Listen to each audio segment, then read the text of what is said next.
추경 관련해서 한 말씀 드리지 않을 수가 없습니다.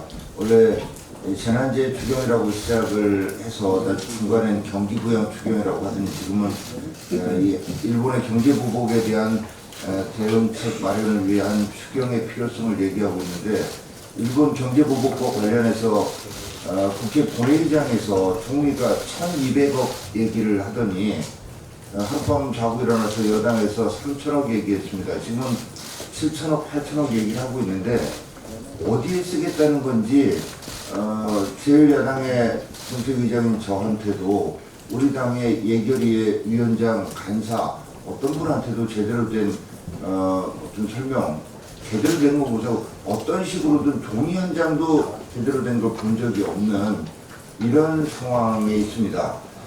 그래서 정말로 국민의 돈을, 혈세를 어떻게 생각하는 정권인가 하는 것이 이런 자세 그대로 나타나고 있다고 생각됩니다. 언론에서도 이 정부가 일본의 경제보복에 대한 대응책 마련을 위한 추경이 필요하다고 한다면 어디에 쓰겠다는 건지 한번 좀 제대로 된 취재를 한번 해보시라는 말씀을 드리고 싶습니다. 다음 달 예정된 한미연합훈련의 명칭에서 동맹이라고 하는 표현 빼기로 했다는 보도가 있었습니다. 또 반격훈련 생략한다고 합니다.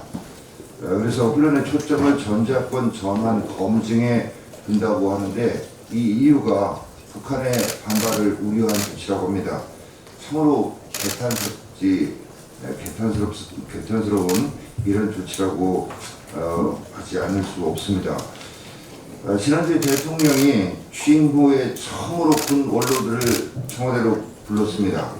군 원로들 이구동성으로 한미동맹 강화의 필요성을 얘기를 했는데, 대통령이 이런 군 원로들의 얘기를 정말로 귀담아 들었는지 의심스럽습니다. 대통령께서 이 자리에서 군 기강회의에 대해서 책임을 느낀다고 말하기는 하면서도 핵심 책임자인 정경부 장관 끝까지 두둔하는 이런 모습을 보였습니다.